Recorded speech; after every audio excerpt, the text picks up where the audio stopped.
Welcome to Big Blend Radio with your hosts, Lisa and Nancy, editors of BigBlendMagazine.com.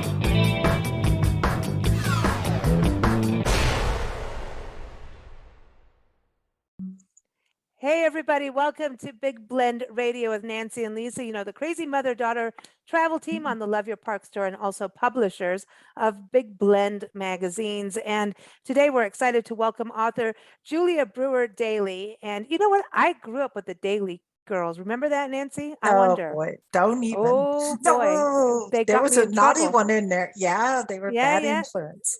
They got me in trouble, Right. but Julia probably will not get me in trouble. I don't know. But she is joining us to talk about her award-winning novel. It is called No Names Given, and it delves into quite a history of the mid-1900s maternity homes.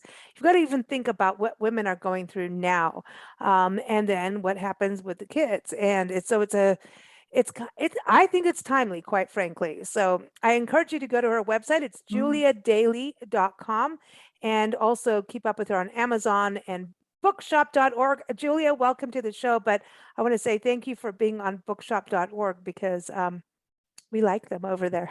But thank you. We love our independent bookstores. Anyway, Yes, we can help them, especially during the pandemic. I think that was the way to go.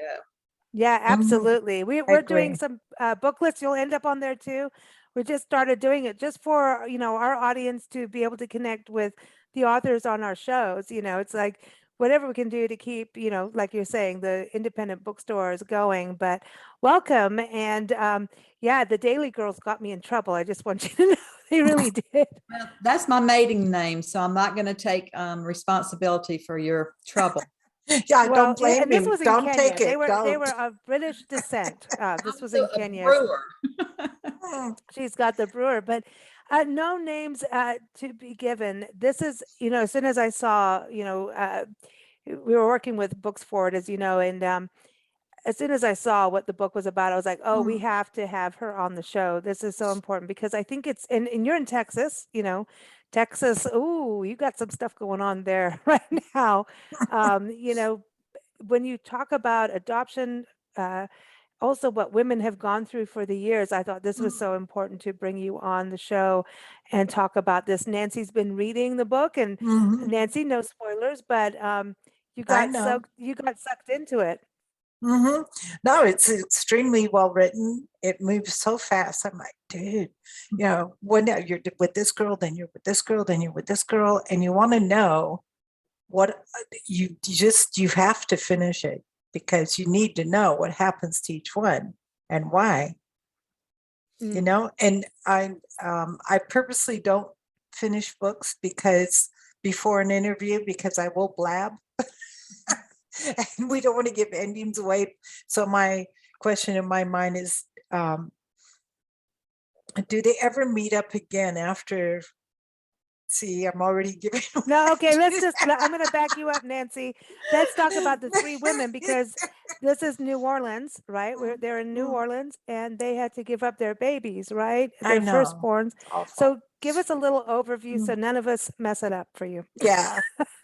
Well, it is set in 1966, and it begins in New Orleans with three unwed young women who meet at a maternity home hospital to relinquish their babies for adoption. Of course, back then, society demanded that. There was no such thing as single parents. It was just, a shameful time for women, and especially if someone became pregnant. So these women meet there at the maternity home and they become fast friends because it's kind of like being in a foxhole. You can gain friendships really fast in that situation. And it has a thread of memoir running through it because I'm an adopted child from a maternity home in New Orleans. So some of my story is sprinkled through. And Nancy, when you get to the adopted children, you'll notice Julie, and she has a lot of stories that are actual stories from my childhood. But these women meet there. And they leave their children there. They don't even know if they've had boys or girls because back then they didn't allow you to hold the children, to see the children. You you were knocked out when you were giving birth, and they used forceps. And so these women didn't know if they had had boys or girls. And Wow, then forceps. Whoa. Let's back But up there. Like no, this is ow. not like a normal, this is not a normal like birth where you get to go to Lamaze class and things No, like that, because you right? This no, is it's almost like a factory, sounds they're like. just taking them out of you. yes, and Ow, Instead of you having a normal birth, because then you will see no, some parts of the baby if you have no. the ability to look. Mhm. Mm-mm. And so You'll connect. forceps is how they, and don't they usually use the forceps on the head of the child? Yes, and they come out with marks on their forehead. And Yeah. that was the case even for my Mm. first child. I had my first child in 1974, and Oh, they my used, birth year. yeah, and they used forceps then. So Wow. I don't know when they discontinued that practice, but these women leave those children there in the hospital, in the home, to relinquish them for adoption, and return home and try to build a life, because they are told they are not to ever mention this again, that they are no Yeah. longer mothers, and that they have to build a life and forget what happened in that home. And 25 years later, they're brought back together because of blackmail, exposing their secrets all the way to the White House. Mhm. Wow. It's an interesting story and a twist there. Yeah. Well, that's interesting that blackmail gets involved here. You Yeah. know, did that happen with you? No Oh, blackmail. I got to ask, come on, but that's the funny. whole thing about women is it Nancy, now you had me in California, so were the forceps gone at that point, for No, 70? the forceps are a medical instrument that's used for many different purposes, but Oh, no, they're like tongs in the kitchen. You go in and get something out of the frying pan with tongs. It's wow. almost, that's the So closest when I I can can't come remember to it. anything, I'll just say I was a forcep baby. Yeah. That's No, it. you weren't, but you weren't. Yeah. So don't. No, but this is it's well, medicine has changed over years. But what was going on for women at that point, you're talking about being a single woman at that point. I mean, I had to think even just that, Nancy, with you is, back then, even in careers, It's your dad didn't even want you couldn't go to college unless you're going to be a nurse or a teacher. well, that was my dad. He was so Radical. pig-headed and But isn't behind the that at that times. point? Isn't Yes, It that was, it that was was, thought of then, because that's what happened with me as well. I had a choice of being a nurse or a teacher, and there it is. I hated the sight of blood, so I taught. I know. I used to faint. I used to faint whenever a doctor gave me an injection or a shot. And there's like, oh, you're going to be a nurse. I'm like, oh, well, good luck with that one.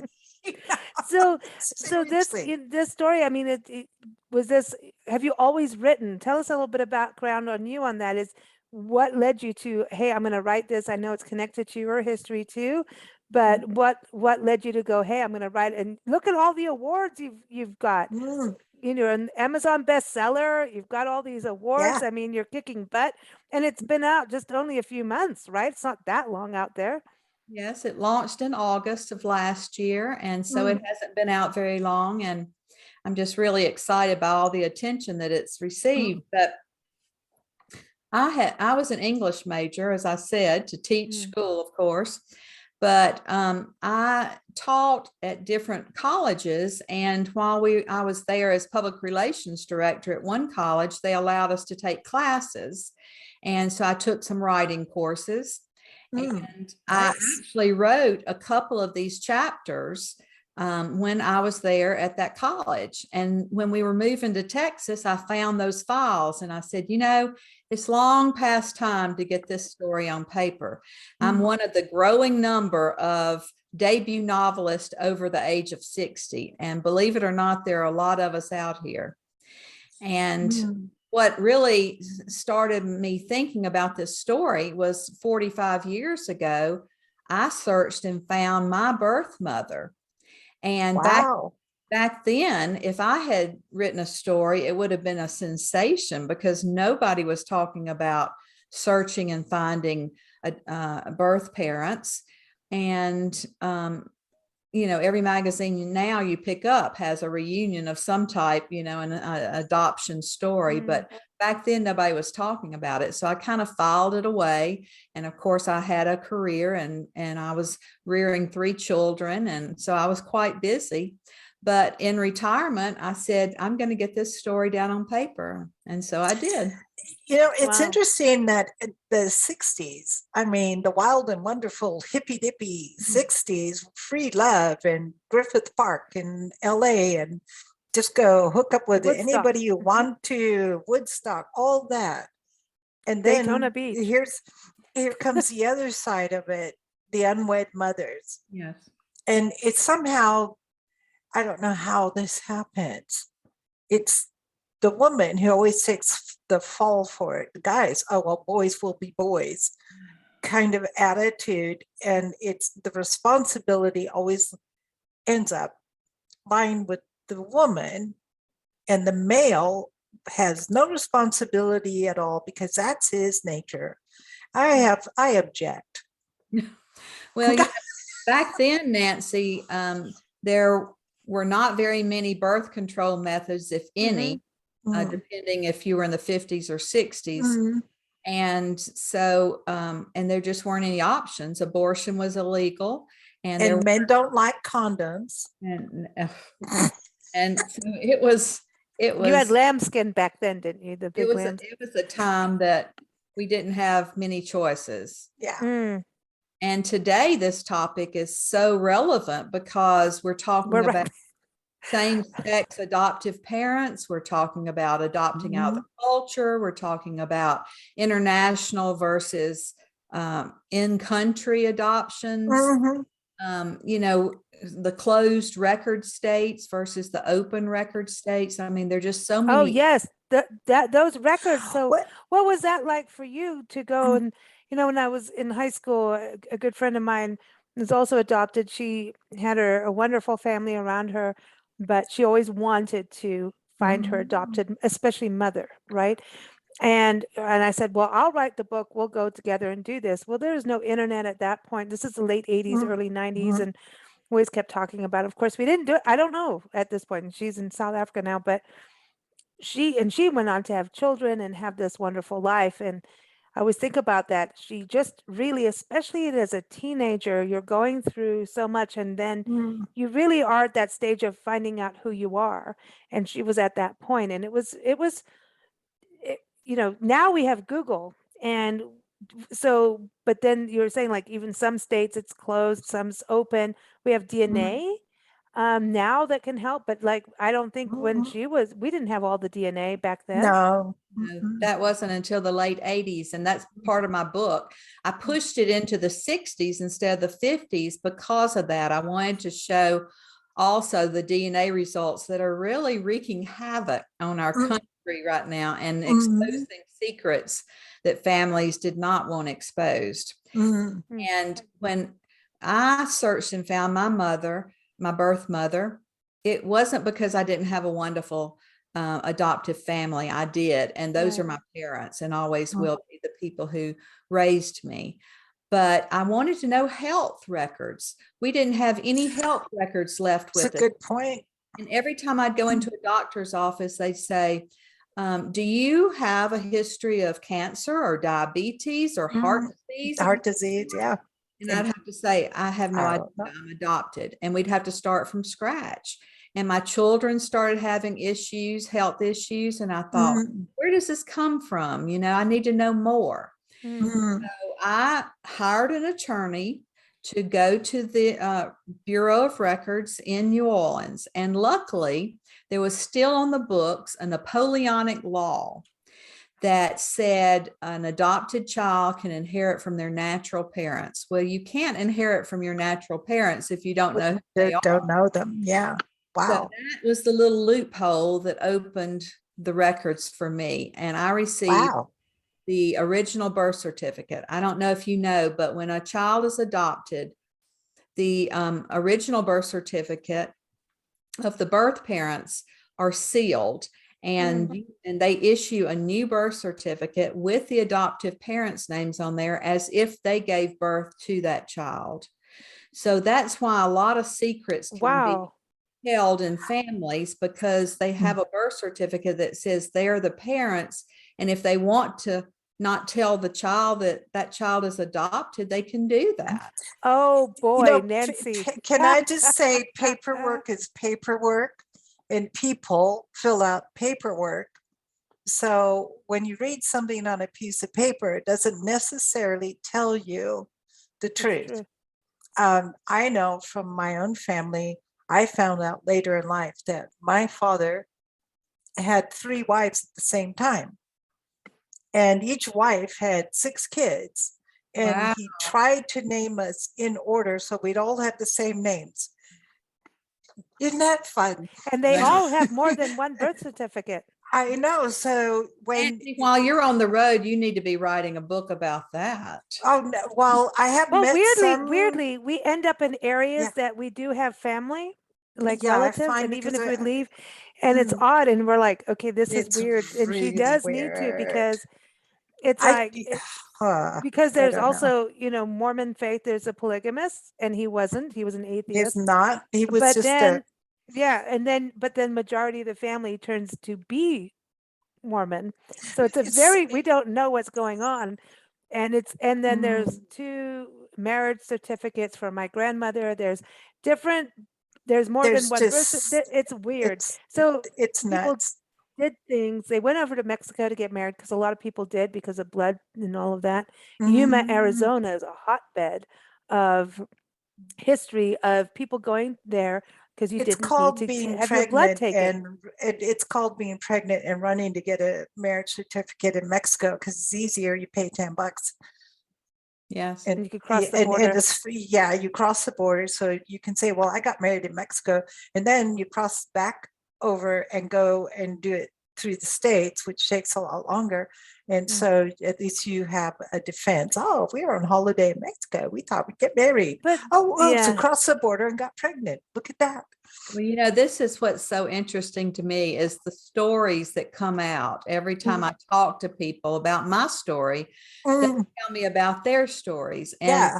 the most fascinating, endearing part of this journey has been hearing from birth mothers who Mhm. Wow. gave up their babies for adoption oh, and needed to talk to somebody, wanted a little closure, wanted to know how I felt as an adopted child about my birth mother. They just wanted to talk to somebody. And so I have loved hearing those stories. One woman contacted me from California, and she had actually given birth in the same maternity home where I was born. no way. Wow. Yes, Oh. it's a small world, and Mm. the But stories this, are numerous. yeah, you think about the mothers having to do this, and yeah, the birth control was different back then, but then we had like Planned Parenthood, and now that's a big political crazy world, and you're in Texas, so I don't even know if we're allowed to say anything without getting arrested. I'm just saying, but you know what I mean? It's a really hot topic, but you've got to think about women and what they're going through right now in Texas. It's like, there's the abortion side, and I don't want to rile everybody's feathers, but there's that. And then, adopting out, because that's your option. It doesn't mean that while you're pregnant, you don't have maternal instincts and feelings. You Absolutely. nurtured this baby for 9 Mhm. months, 8 to 9 months, or maybe 10. Mhm.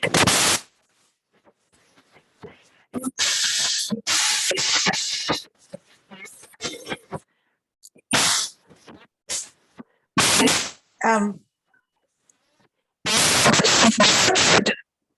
Lisa, Lisa? Mike is going Yeah, crazy. something's really gone crazy there. We need to back up. Stop. Am I there? Stop. Am I- You are there, but we need to Okay. back up. But anyway, lot of yeah. static. So I was trying to say, when these women are nurturing these babies for 9 months, or 8, 9, 10, depending on what's going on, and then you have to give birth, go through the pain of that after nurturing, you have a connection to that baby, even if you're scared and even if you don't want it. There's this connection. It's in your body. You give birth, and then they're like, no, we're going to take it away. And not necessarily the nicest birth process either, I don't think. that has got to be a traumatic thing that they're sitting with for the rest of their life, and they can't go get, I mean, how do they know how to find their baby later?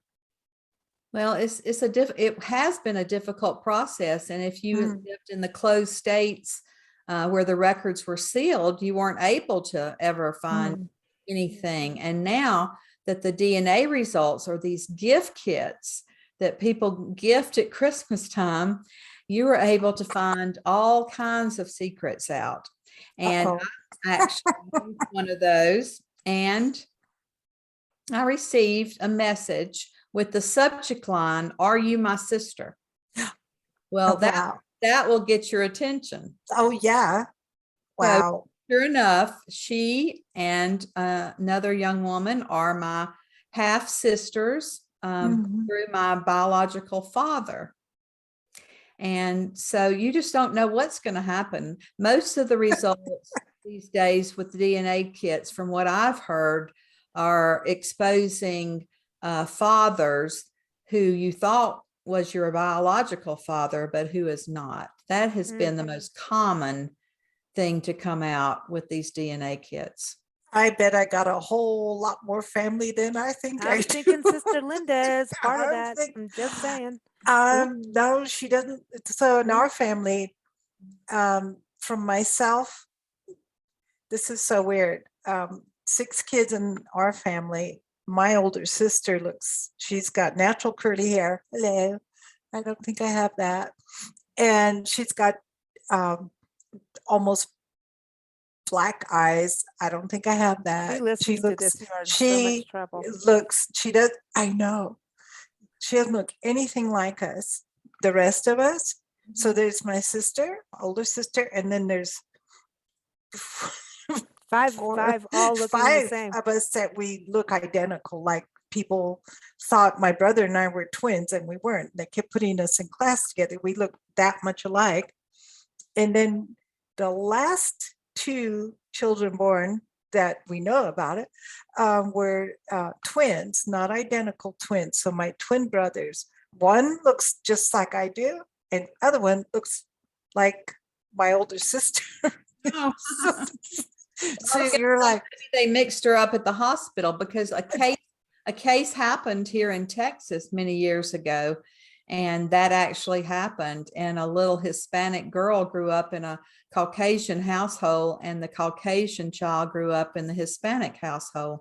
And you would think that they would be able to tell the differences in the hospitals, but from the whoa. They didn't have the little armbands back then, you know. So I mean, they're just some crazy, wonderful, fantastic stories out here. Man, you must be totally inundated with this. I mean, this has just got to be a nonstop thing every day. You're hearing these stories. You've got your story, and you've got to think, you know, it's reunions are wonderful, but it's wow. I mean, even because there's also, is there a need for forgiveness when at that time you've got to look at the way history was set up?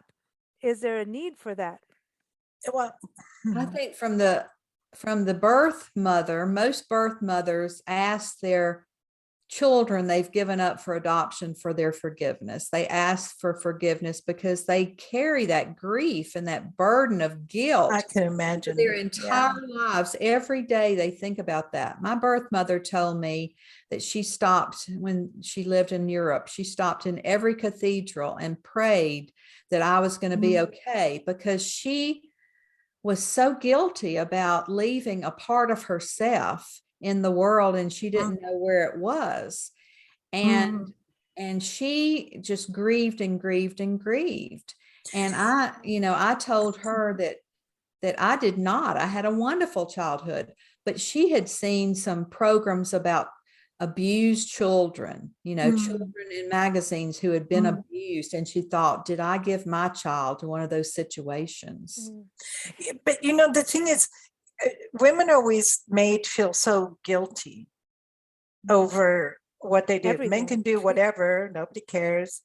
That's fine. Go sow your wild oats and all that stuff. that happens. Women are made to feel guilty over almost every decision they ever make. Should you go to work as a woman? No, you're not allowed to work. Oh, then you go to work as a woman. And as you climb up the elevator of success, more and more people dislike you for that. It has been so much harder on women than men that I just think they should respect and be quiet. Well, it looks like on the surface, it looks like we've traveled far from the shame and the guilt heaped by society on unwed mothers, because they were shipped away to these maternity homes to have their babies and give them up. But in a lot of communities, children out of wedlock and single mothers are still looked down upon, Yes. treated differently, and they experience prejudice. So I want us all to just be kind to one another Exactly. and not talk badly about birth parents, because they wanted better lives for their children than they were able to provide.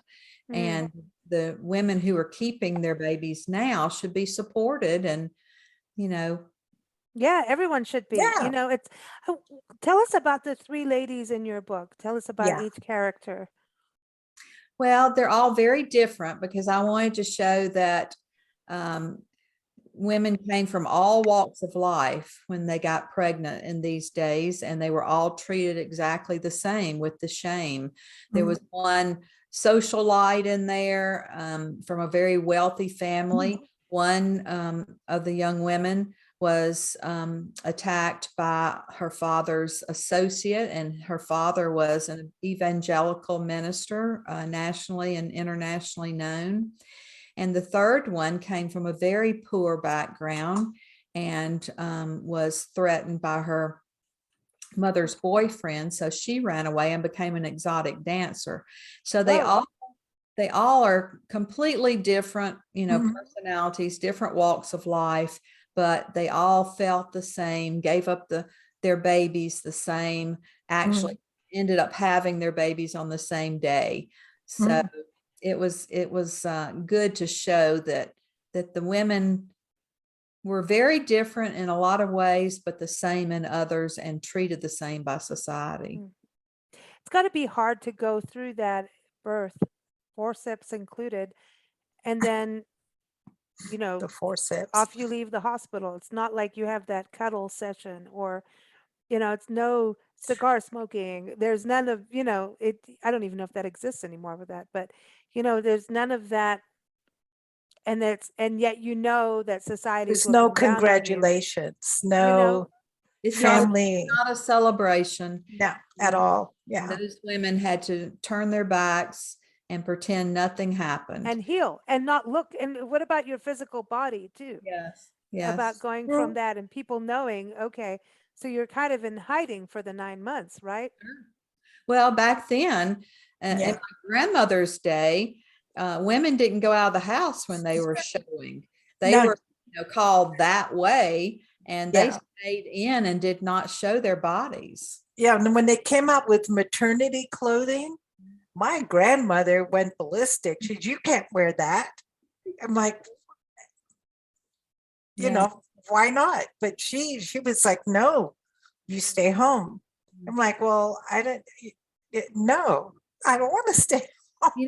That's what's been interesting, Nancy, is that so many young women today don't know about this time period. Don't even know what happened, what the issues with women were back then, how they were treated, about adoption, about giving birth when you were not married, and they are very shocked by this. Well, and it's funny. I mean, I was married and all that, but my grandmother couldn't even say, she said with child. She couldn't say pregnant. The word pregnant somehow. And she had 5, 6 kids. Well, you could be preggers. No, but preggers. Well, there's no way Nana would put up with the word preggers. No way. Yeah, but Nana was also, she loved wearing pants when you could finally wear pants as a woman. Yeah, she wore pants. She rode a motorcycle. And she rode a motorcycle from California to Canada and back. It's like when you say with child, it's almost like a disease. It almost sounds like a disease. You know what I mean? It's like you're with child. Well, Yeah, I know, you're with child. it was because it was attached to sex. Yeah, and you're not supposed to. Only Oh, men are Supposed- supposed to have sex, but women aren't supposed to. So I oh don't yeah. know who the And it's men every were time. having So sex every with. time you look at someone who's pregnant or they've had children, you You're like, know they oh, did you the had nasty, sex. You basically. did it. That's it. It's Exactly. the nasty. It's not just sex, which is a natural thing. You did the nasty. Yeah, and yet that is a natural thing to do. I mean, so But they I never think what look it at the does is, men but I think as you did it's the a nasty. They you only did the look at the nasty, woman. but you're allowed to do the nasty if you're married. If Mhm. you're not, and what happens if your husband was an idiot? What happens if you married somebody and he was a bad husband? There are husbands that rape their wives and you Mhm. could have a child. And then what if you were raped? Then what? Then you brought it on yourself, right? Yeah, you must have been wearing a no, like the excuse is you were wearing a low cut blouse or something like that. You wore sexy clothes. You went into a bar. You did As it. far as I'm concerned, you should be able to walk around naked and not get raped. Well, back then, they didn't care what your husband did to you, whether he Yeah. was abusive, he Yeah, was an that's true. alcoholic, what happened in that house stayed in that house, and you didn't talk about it, and Yeah. you continued your marriage, and you never told Oh, anybody what was happening. and you're So what supposed to about, feel lucky you were married. yeah, that's right. You Because had to otherwise keep you'd be a keep spinster. a roof over your children's heads. I can That's remember right. my grandmother saying that. Oh, Mhm. wow. But Yeah, at the same time, like, what if you were single and got raped? Then you would have to go give up your baby. you must have done something to ask for it. True. Mhm. That's horrible. And that Yeah, it's happened to women all horrible. the time, Yep. And it's like, Mhm. and then if you're with an abusive husband, you don't run because you've got the roof over the head. And even if he's not providing that well, right? It's still that. And I wonder, is it also different being in the South versus if you were in the West or the Northeast? Oh, sure. I mean, we were in the Bible Belt, and Oh, things were God. much more strict there and conservative, of course. But I think that I showed some of that in the book. I had Mhm. one of the women have a biracial relationship, which was unheard of Wow, back. that's Yeah, a big deal. I mean, that's the a reason that big I deal. was given up for adoption was that my mother was Catholic, my father was Jewish, and back then that was Oh, just that's a big deal. that was Whoa. like a biracial relationship in the South. It was just unheard Wow. of, and it was not going to happen. But Isn't that's that still happening. crazy? That is still happening today.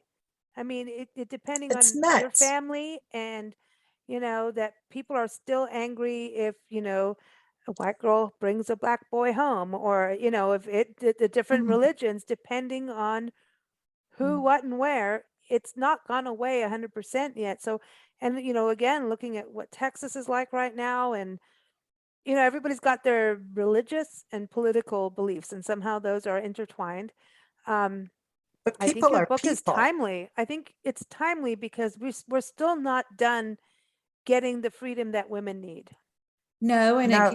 it can go in reverse too, not just Caucasians adopting African American children, but I follow one woman who has adopted, she's African American, has Mhm. adopted a Caucasian child, and she just Wow. receives all kinds of flack about that. And Really? I think that whatever home we can provide, we should not be looking at these skin colors as a barrier to provide a home for a child who's in need. My oldest daughter believes in adoption because she saw, that I was adopted, and she adopted 4 older children. Oh, Wow. that's hard too. That's, yeah. Mhm. One was 16. Wow. Wow. And so, we believe in adoption. We believe in providing homes for children in need. And that's one thing I hope the book will do is open Mm. up a conversation about the hundreds of thousands of children in foster care in this Mhm. country who are waiting for a home. And the older they get, the harder it is. It's like are you going to buy the full dog versus a puppy? I hate to say that, Yeah. but it's exactly the way we are That's in Mhm. society. And I did put that in the book. One of the Mhm. nurses asked the other nurse, she said, "You don't know what you're going to get when you adopt." And the nurse said, "Do you know what you're going to get when you have your own?" Because Yeah. I mean, You have that's no idea. 3 children are like they're not even cousins, much less from the same parents. Yeah. So Mm. I think that, people have to forget that line of reasoning and realize that, A you child give is a child. children love and take care of them, and they're going to love you back. Well, if you've got to look at the world being, I mean, globally, um, the world is a community. Here, we're the human species, right? We can all, we're coming from the Neanderthals, and here we are. We're supposed to be the civilized ones in some ways, and we really don't Mhm. act that way. But we should be providing each other the nurturing and care because we're within the same species, family, whatever we're, all the religious Mhm. people are going to get mad at me, but Well, I'm just saying, no, but but we come just on, it's there's an intolerance to a different point of view. Mhm. Rather than, okay, that's what you think, this is what I think, let's just go think about the other side and see if there's any point within the two dialogues that where you can relate and find middle ground. We don't do that, especially lately, yeah, that since 4 or yeah, 5 years ago. Well, you know we cultures have also, forgotten you to can relate to each other. you can cross over into cultures with children as well. Mm. 2 of my grandchildren were adopted from Costa Rica. And oh so wow, my daughter Nice. would take them back down there and make sure they stayed in touch with their culture. And I mean, there are ways that you can help your children Mhm. maintain a sense of culture and yet Mhm. be Yeah. off the streets, not being danger by living on the streets. I don't know if people just say, I don't want you to, adopt out of culture, but they'd rather see these children on the streets. I think people really need to travel more, because when they just stay in the same neighborhood that they were born in, never go anywhere and grow up and stay there, they have these rigid lines that just really don't work in today's society. This is a fluent society. Things move and they move faster than they did 30, 40 years ago.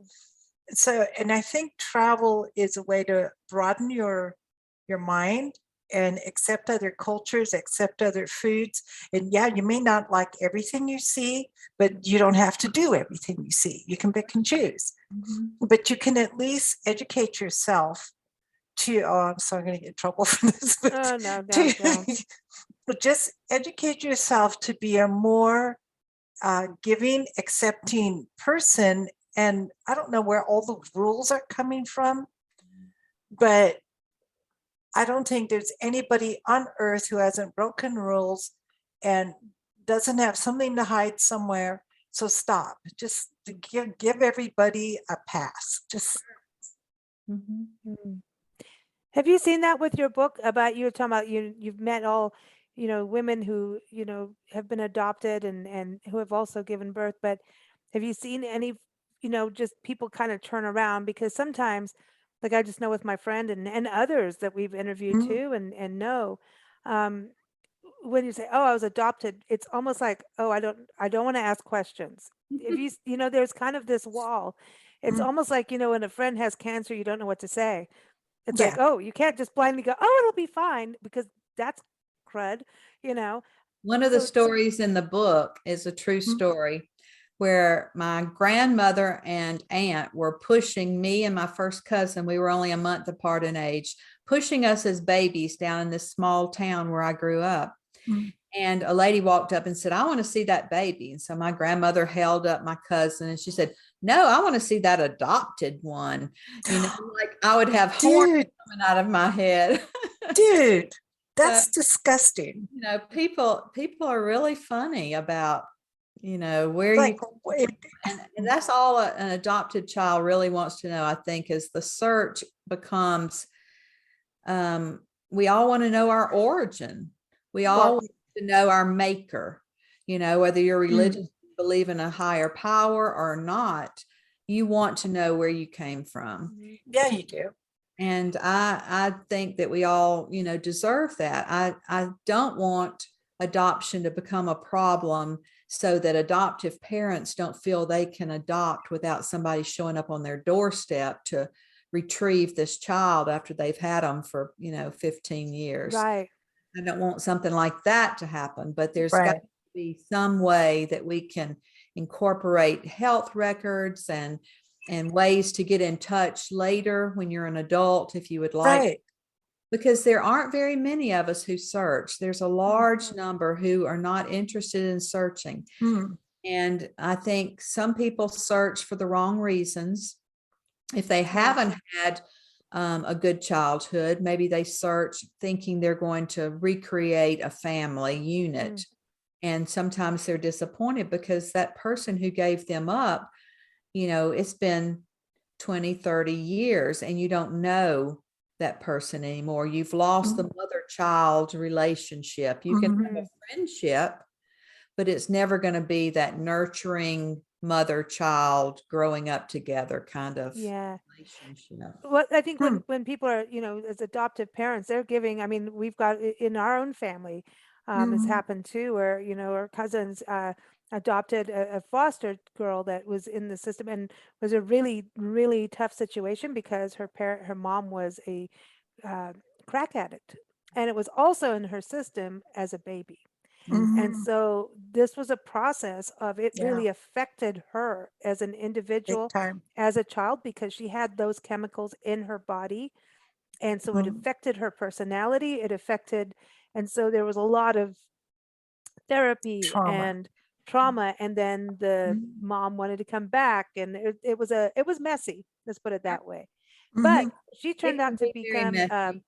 a healing woman. She heals people like Mhm. as a career now and healthy and happy and beautiful. And, Mhm. you can get through that. And the family worked, together. They may not have been blood relatives, but they were a unit to work together no matter what happened with For the good of their birth her. mother. Right. And so the birth mother needed help too, obviously, you Mhm. know. And there are a lot of situations like that. And you just hope that you're not going to be rejected again. If you go on this search, you have to be prepared. You have to Mm. hope for the best, but you have to Mhm. be prepared for the worst because Yeah. somebody might slam the door in your face and say, I'm not interested in knowing you. That was a long time ago. And Mm. my family doesn't know about you and I can't, open Right. this can of worms. And so you have to be prepared for that. You have to be strong enough that if you're going to search, you may not like what you find. Mm. You know, Yeah, I can we're imagine. called humans, and the word human, when you say the word human, it means different things to different people. But part of that being human is that you're kind. And that seems to be the first thing that leaves the table sometimes in different circumstances. A child is a child, no matter who the birth parents are. A person is a person, no matter who their parents are. So, Kindness wins out on all, kindness and yeah. love. And there is enough love in everyone's family to not be afraid. The adoptive parents don't have to be afraid of the birth parents because their child loves them. They're just curious. They just want to know more history. Sure. It's Yeah. not to replace them. You can open up your family and have many aunts and uncles and cousins and brothers and sisters, as you know, and it can just be multiplied. Love can just multiply. You don't have to feel, oh, they're going to take away from my relationship with this child. No, Well, not if you have a good one. No, and and I think that is a myth in a way, right? That it's like, oh, well, I'm gonna have to give up one for the other. And that is no. not true. I mean, I think that comes from high school. It's like, you're my best friend. Oh, you can't have more than one best Well, friend, I was You know. just going to say in school, there's sometimes, especially in English lit, they're like, "Who are you?" Write a paper on who you are. Now, if you know who you are and your family, and you're right there, then okay, this is who I am. This is where I came Mhm. from. But if you're adopted, what happens? Do they even think about that when they ask that question? No. because they do it in English Lit all the time. Who are you?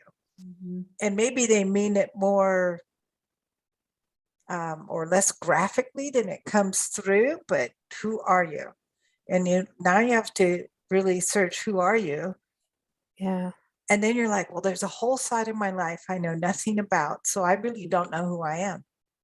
Yes, and a lot of people have been asked that in school to provide your family tree and show where you Exactly. came from. And you just have to take your adoptive parents' family tree. And, that was so interesting to me through the DNA results as I got to find out this whole different Wow.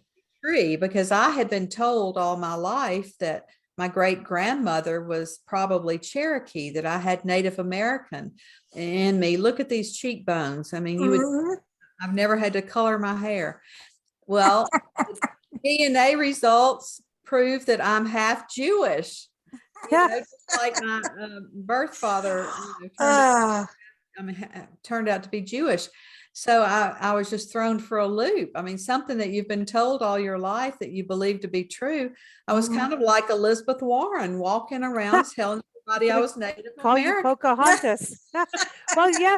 I mean, that's in our family, and there's we're Paiute, and then we don't really know. We should do the DNA thing, really. We and find out. should actually. Because I think families have these stories that get wild over the years. Over every holiday dinner, somebody has a little cocktail and goes, let's have There it this goes. embellishment on it. Makes a good story. Yeah.